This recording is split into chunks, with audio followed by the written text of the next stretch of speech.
Hello students, welcome back to my channel Learn at Home, and today we are going to start a new chapter that in 10th standard, that is chapter number 4, carbon and its compound in chemistry section. So let me tell you what is carbon and what is its abundance. Everything which is whether it is living or non-living, so carbon is present. So in case of living things, that means animals, plants, and anything which are living and which are non-living organism, also carbon is present. But broadly we say that the living organisms are organic compounds and these non-living organisms are inorganic compounds. But here we are not dealing with organic or non-organic compounds right now. That will be discussed later on. So let us have a look on some brief information about carbon.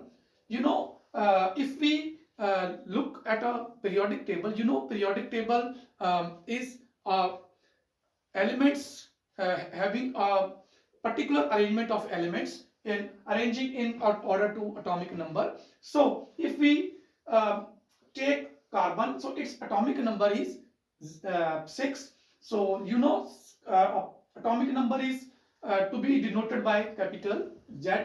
And if we talk about its electronic configuration, so electronic configuration, I tell you, it is an arrangement of electrons in a particular atom.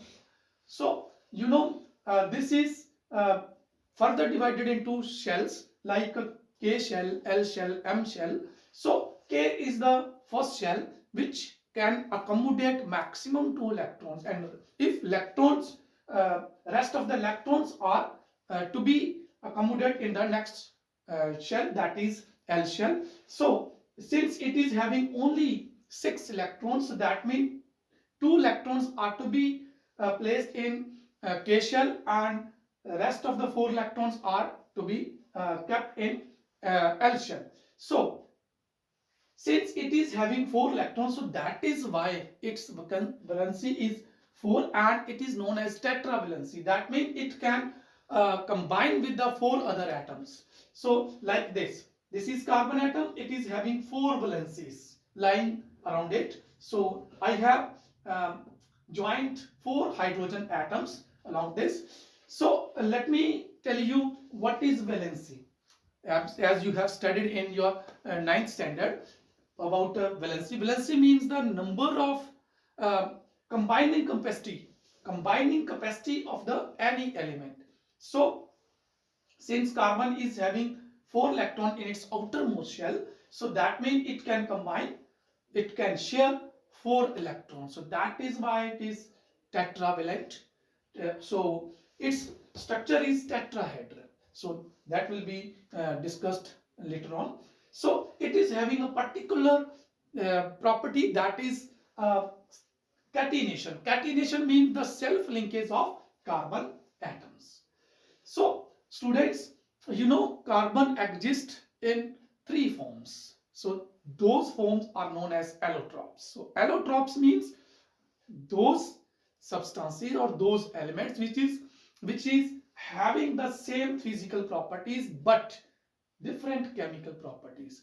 So basically carbon is having 3 allotropes, but usually we use these 2, that is diamond and graphite. So third one is Buckminster, that is fullerene. So fullerene means whenever a carbon atom exceeds 60 carbon atoms, it forms a shape of like football, a ring type structure, and diamond is like this. You see, carbon is having 4 valencies, right? So 1, 2, 3, 4, and this carbon atom is further connected to the link to the other carbon atoms. So this form a very strong bonding. So that is why diamond is very hard in nature. It is very strong, right? So if we talk about its uses, since it is very hard in nature, strong forces are there, and moreover it is you see there is no free electrons, no free electron. So no free electron means it will not conduct electricity. So our second use, we can say, since it is a hard substance, so it is used as a cutting the two, as a used as a cutting glasses or any other tools. So next is graphite. Graphite, it is having three-dimensional structure and in such a way that one layer slip over the other layer. So that is why it is used as a lubricant. So you see, this is a structure having the layers, right, three-dimensional, and one electron is free. One electron is free means in every structure one electron is free, so that electron is responsible for the conduction of electricity. And since this is having one layer passing revolve or slip over the other, so that means it is used as a lubricant. Or moreover, it is also used in lead pencils, right? So this is all about carbon, having a brief. Let us discuss carbon compounds. It is broadly divided into two types, that is saturated compounds and second one is unsaturated compounds. So in case of saturated compounds, so carbon is having single bond, so single bond. And in case of unsaturated compounds, carbon is having multiple bonds. So multiple bonds mean it may be double bond and it may be triple bond. So in case of saturated compounds in which carbon is having single bond, so these are known as alkanes. Alkane family, it is belong to alkane family. And in case of carbon double bond, it is having alkene, and in case of triple bond, it is known as alkyne. So before starting these three or explaining, so let me tell you, if one carbon is there, so what we call this? If there are two carbon atoms, what we call that? So let us discuss in brief. If there is having one carbon atom, that means we will put meth, or we will not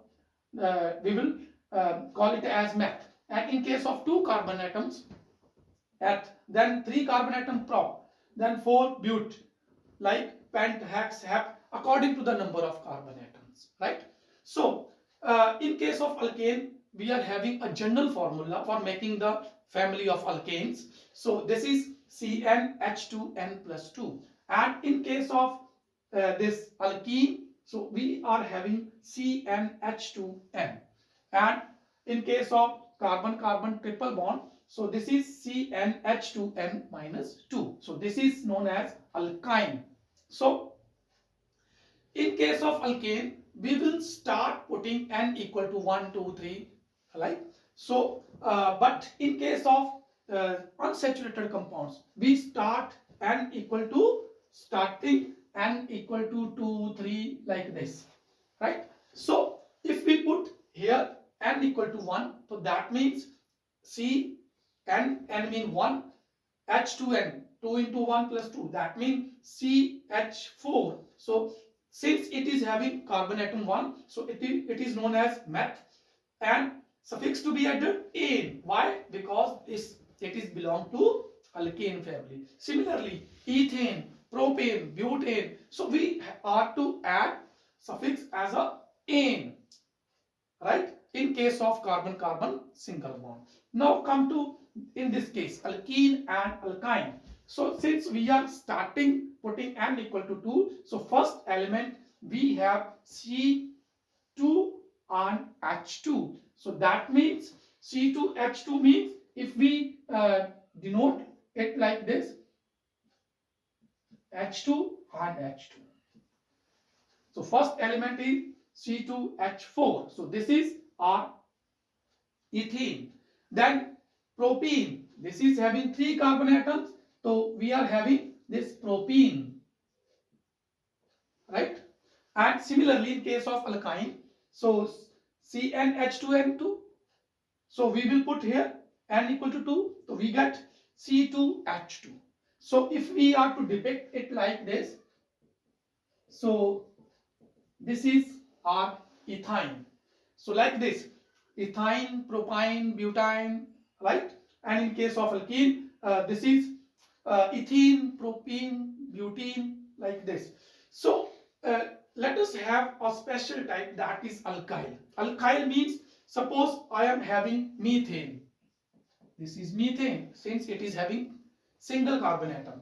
So if I lose this, if I lose one hydrogen, so I will show it like this, bond CH3. So this is known as ethyl, methyl, and similarly we have ethyl, C2H5.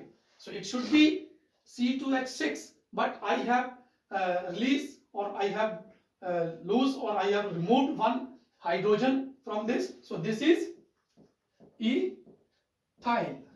Like propyl, butyl, if one hydrogen atom is released or removed, in all the cases also, right? So rest of the part we will discuss in next lecture. So till then, goodbye and take care.